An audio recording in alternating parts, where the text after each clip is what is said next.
Assalamualaikum warahmatullahi wabarakatuh.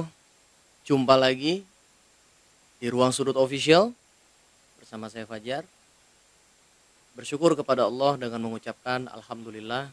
Bersolawat kepada Rasulullah dengan mengucapkan Allahumma salli ala Sayyidina Muhammad wa ala ali Sayyidina Muhammad. Kenapa sih? Ada apa dengan bank? Pertama, kita mau bahas soal nabung dulu. Karena edisi bank ini banyak. Nah, insya Allah kita akan bikin beberapa video yang ada kaitannya dengan bank. Serta konspirasi-konspirasi di belakang itu. Kita pertama bahas tentang nabung di bank. Nabung itu kan nyimpen uang. Yang dimana kalau kita nyimpen 20.000 ya 20.000. Nggak bertambah juga nggak ngurang. Harusnya kan gitu.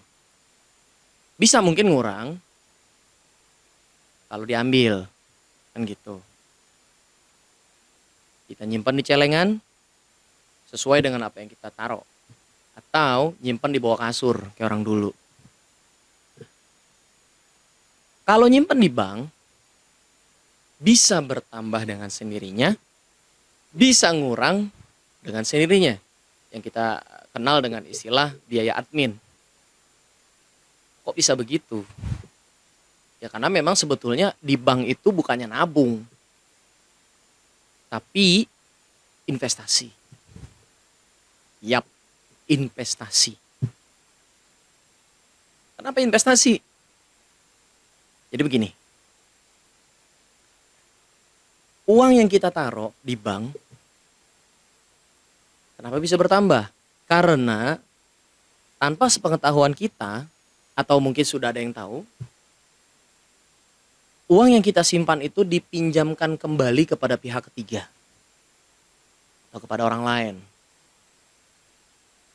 Yang butuh untuk bisnisnya, untuk dagangnya, atau hal yang lain. Dengan imbalan bunga. Kita pinjam 1 juta, balikin 1.200.000. Bunga. Sama dengan riba. Ya, riba. Jadi itu bahasa halus daripada riba, itu bunga. Makanya nggak heran kalau orang berbondong-bondong datang ke bank untuk menyimpan uangnya di sana. Karena memang itu investasi sebetulnya. Jadi uang itu beranak pinak. Karena dipinjemin uang kita. Juga berkurang karena ada biaya administrasi.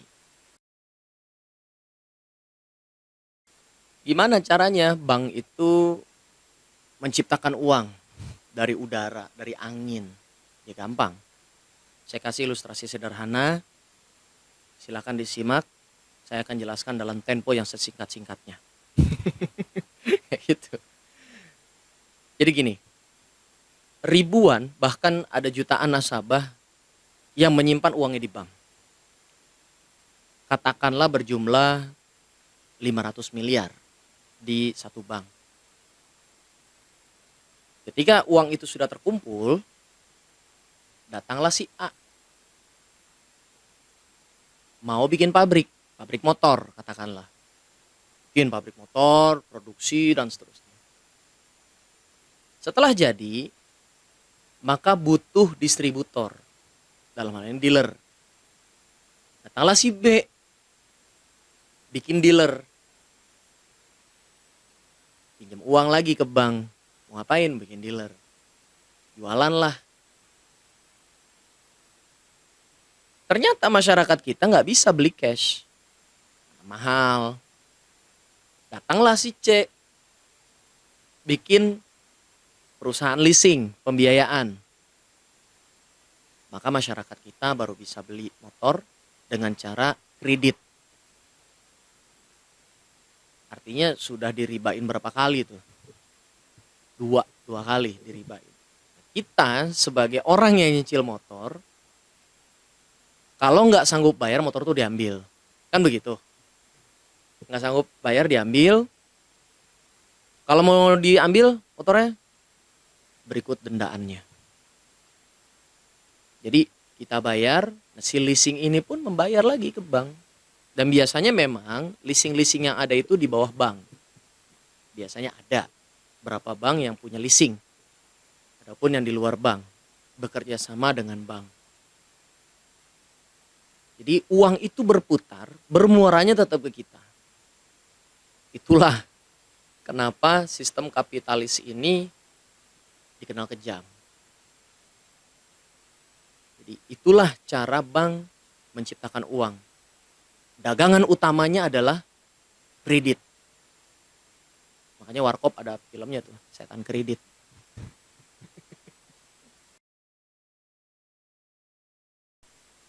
Sistem yang kayak begini, dari mana sih adanya?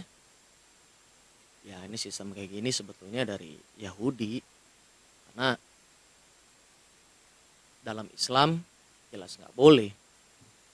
Walaupun Kristen, di Kristen pun sebetulnya nggak boleh riba. Nggak boleh. Saya udah pernah tanya tuh sama teman saya yang Kristen taat. Itu bisa dilihat di Perjanjian Lama, di Injil Matius, di dalam Bible tuh ada keterangan. Karena memang Yahudi ini tukang utak-atik ayat, tukang utak-atik perintah. Kalau ke sesama Yahudi nggak boleh diribain. Tapi kalau di luar Yahudi mereka bebas. Dan memang mereka tidak punya saingan dalam hal ini. Seperti itu. Nah sistem ini nggak cuma di Indonesia, seluruh dunia ada. Seluruh dunia. Bank yang ada di Indonesia, bank sentralnya itu namanya Bank Indonesia. Dulu namanya The Javas Bank.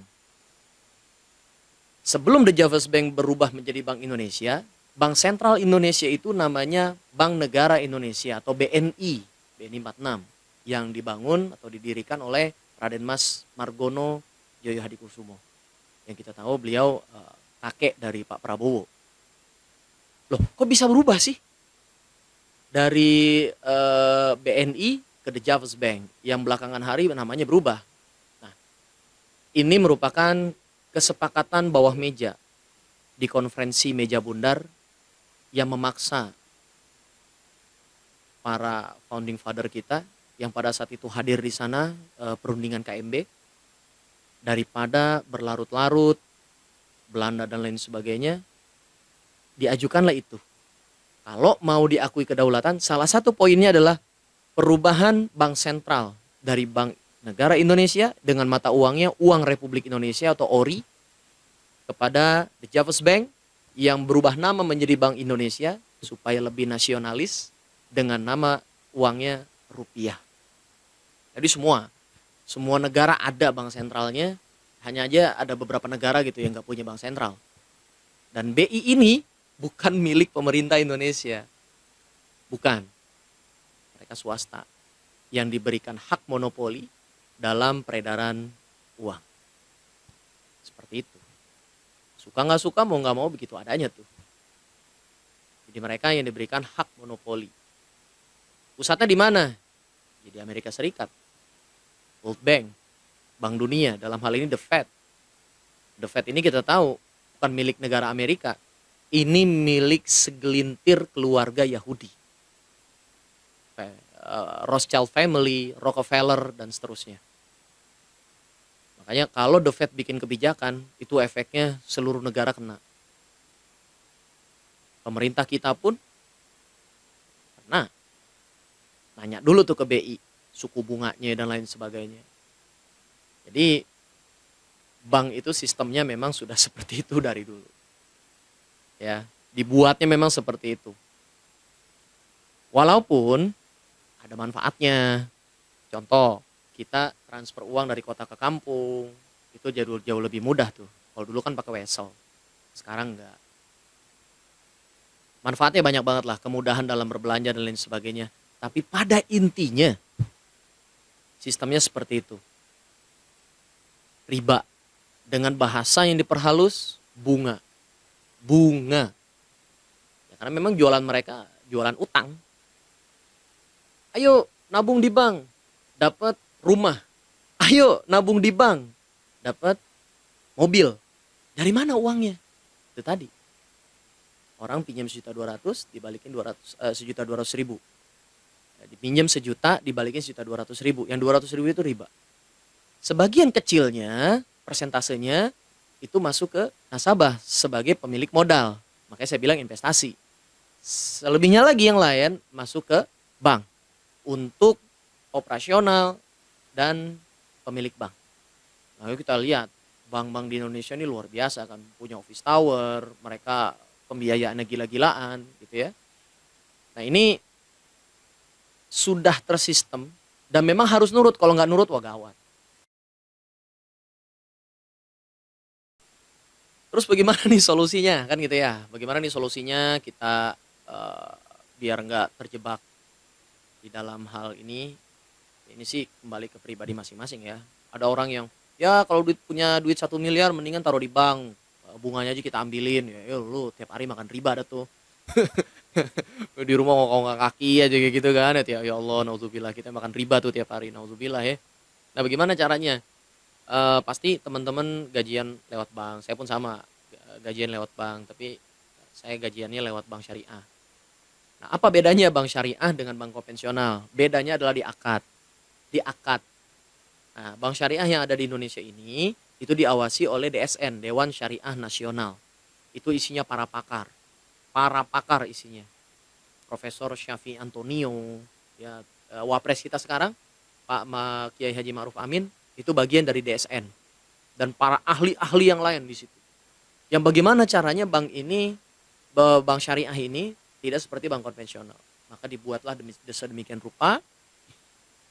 Yang bikin beda adalah akad, bukan tellernya yang bikin beda. Teller pasti beda tuh, pakai kerudung. Ya, kalau konvensional kan pakai hairnet, gitu kan.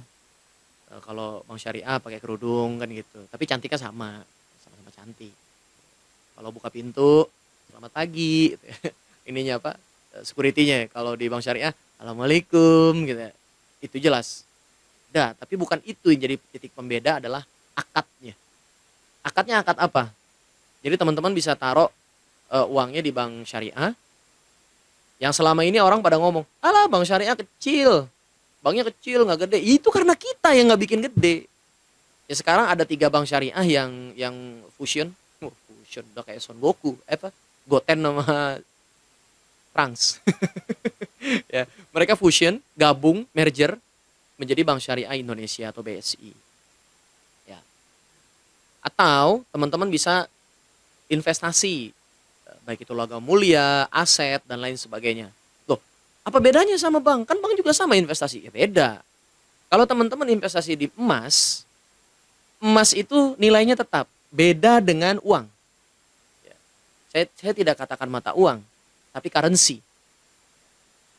Beda dengan uang. Ya, currency ini beda. Karena emas itu sifatnya tetap. Sedangkan currency ini ada istilah inflasi. Nah, nanti di video yang lain kita akan bahas. Dulu 1 dinar itu kebeli kambing 1. Sekarang pun sama.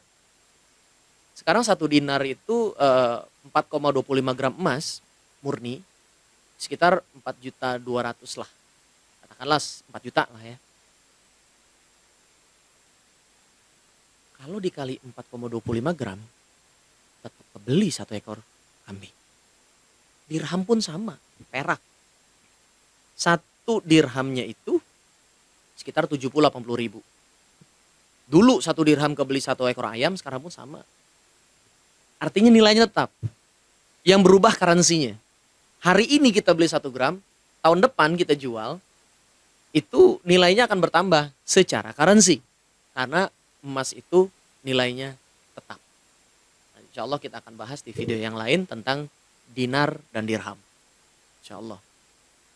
Jadi solusinya seperti itu. Atau uang yang kita miliki kita putar. Jadiin usaha dan lain sebagainya. Wah sekarang pandemi nih belum selesai banget nih, baru mau bangkit doang. Ya sudah, investasikan aja. Kalau investasinya trading gimana? Ya sama aja. Sama aja kalau kayak gitu mah ya. Trading di Indonesia ini ya dalam tanda kutip ya ada tengkulak lah, ya. Bisa dikatakan gitu. Ada spekulan-spekulan yang bermain di situ. Ya lebih aman fisik aja lah.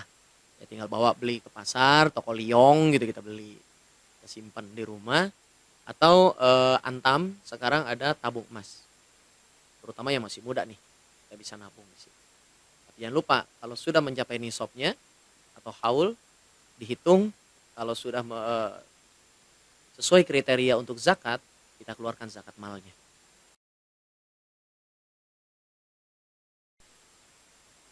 Jadi, itulah sekelumit pengetahuan tentang bank. Insya Allah kita akan bahas, ini banyak episodenya, dari mulai awal mulanya, terus juga bagaimana itu bisa terjadi. Bahkan kita akan bahas tentang konspirasi di balik para bankir, termasuk kejadian-kejadian yang ada di dunia maupun di Indonesia. Segitu aja. Mudah-mudahan bermanfaat. Jangan lupa like, komen, subscribe, nyalain loncengnya, gratis. Supaya nggak ketinggalan video-video terbaru dari kita. Wassalamualaikum warahmatullahi wabarakatuh.